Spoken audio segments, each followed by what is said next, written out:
My bratty neighbor parked his favorite car in my driveway. So I got rid of it. I'm a single mother of 2 teenage boys and I live in a nice, quiet neighborhood at the end of a cul-de-sac. Every house on this street has a garage and I'm the only one that has a single car and parks in my garage. Almost every house on this street is a family home with at least 3 cars, but most have more. Some will park in their driveway and some will park on the street. It's never been a problem since everyone is considerate on how they park and no one has ever had an issue with getting in and out of the street. In addition, I tend to keep to myself. I'm not antisocial and I wave and say hello to my neighbors when I come and go from my home, but usually when I get home, I stay home. So, I say all of this to give you an idea that I'm a homebody and my neighbors pretty much know that when I get home, I stay home.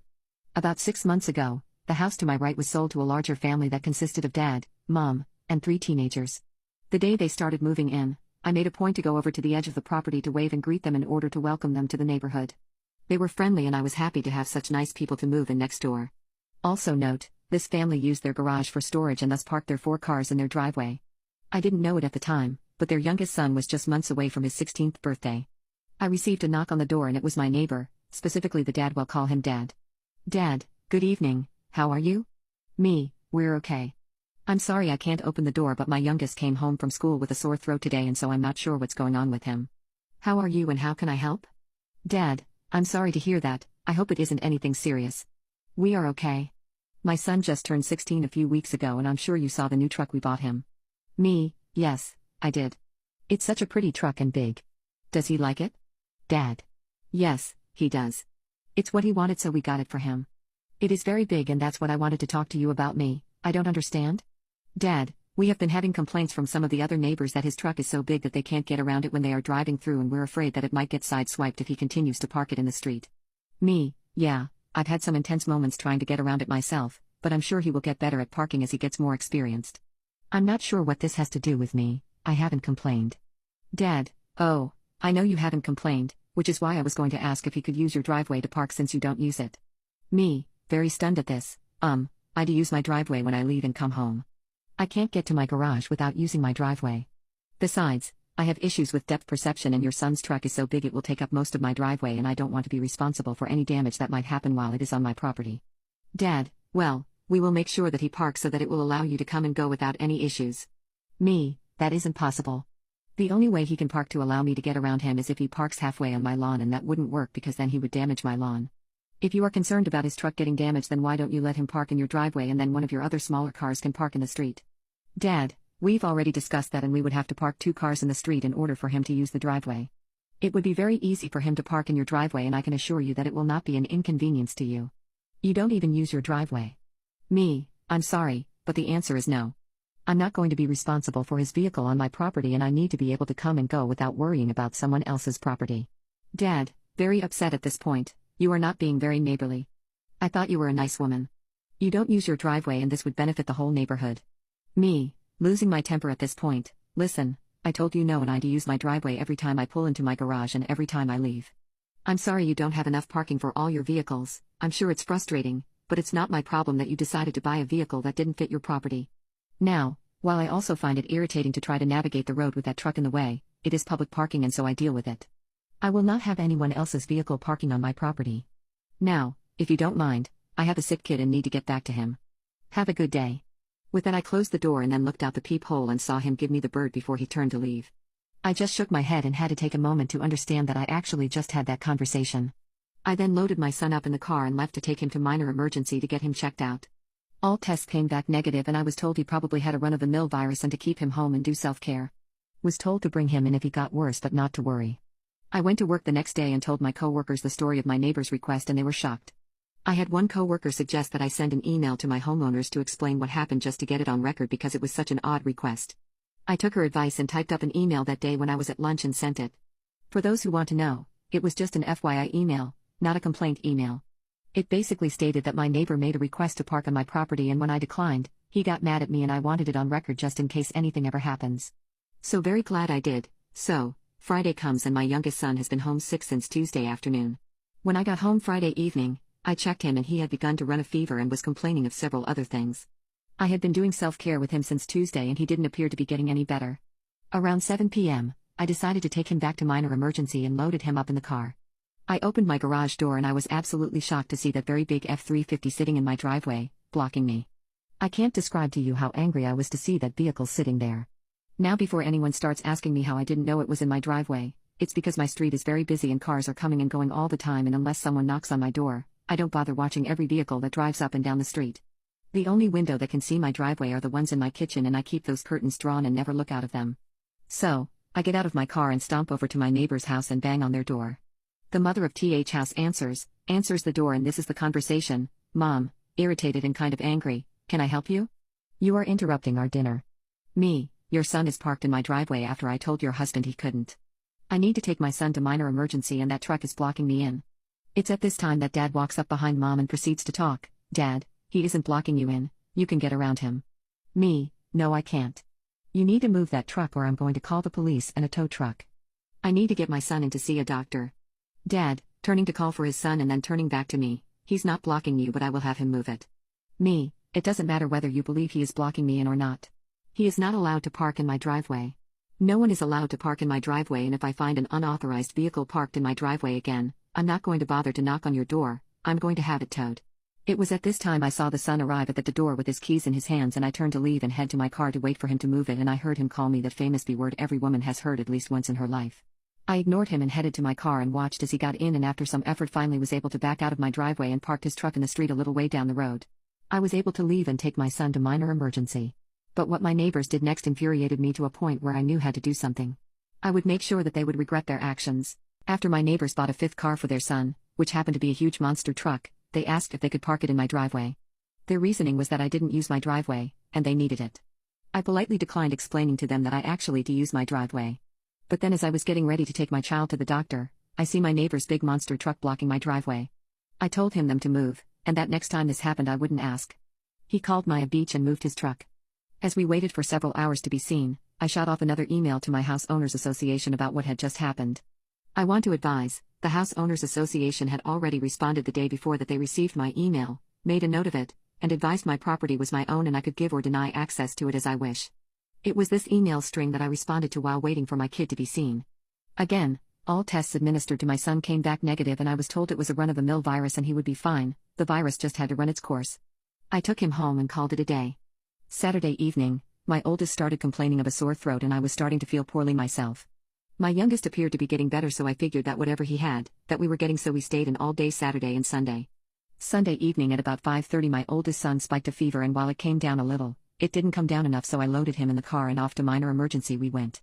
The only one I could find that was open on Sunday at this time was on the other side of town, so I had to drive 20 minutes just to get there, and we ended up waiting for 3 hours to just get in the door and then another 45 minutes till we saw the doctor. After a few more hours and all of his tests come back negative, the doctor did state that she could hear some wheezing in his lungs, and so she prescribed an inhaler for him to help him, but basically told me the same thing, that he has a run-of-the-mill virus and to let it run its course. I had to drive even further to the only 24-hour pharmacy available to pick up the inhaler, and we did not get back to the house until almost midnight. Let me set the scene for you. My son is half asleep in the passenger seat and complaining that he just wants to go home, and I am exhausted and feeling drained and having coughing fits myself, and I'm just looking forward to going to bed when I rounded the corner and saw that truck sitting in my driveway. I couldn't even pull in because he was blocking me, and I also noticed that he was parked partially on my lawn. I was so mad I could hardly see straight. I googled and found a 24-hour tow truck service and explained that I had an unauthorized vehicle on my property that I needed towing. The woman said it would be about 30 minutes before they could get a truck there, and I said that was fine. In the meantime, I walked my kid to the house and put him to bed, and then quickly went outside and took a picture from the street to show how much of the driveway he was taking and that he was also parked on my lawn.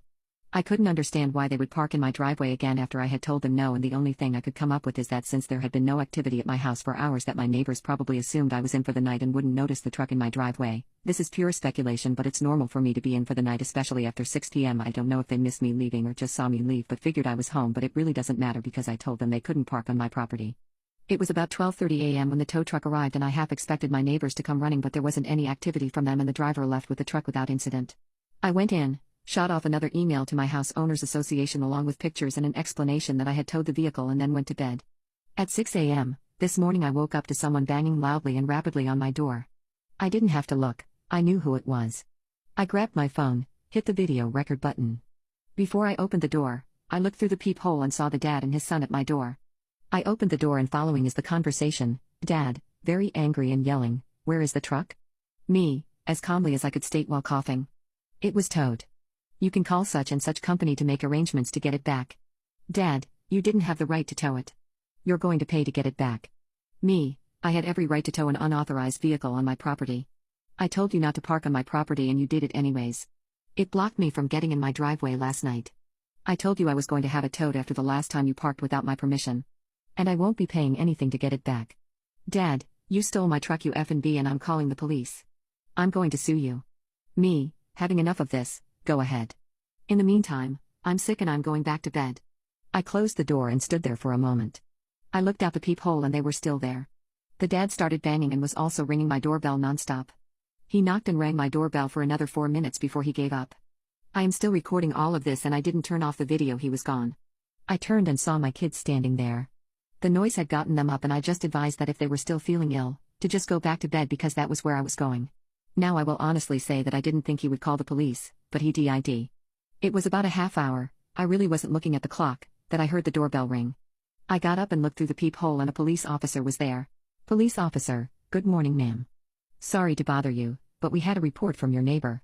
He is stating that you stole his son's truck by having it towed from the street and we need to talk to you about this issue. Me, good morning officer. My neighbor is only telling you half the story.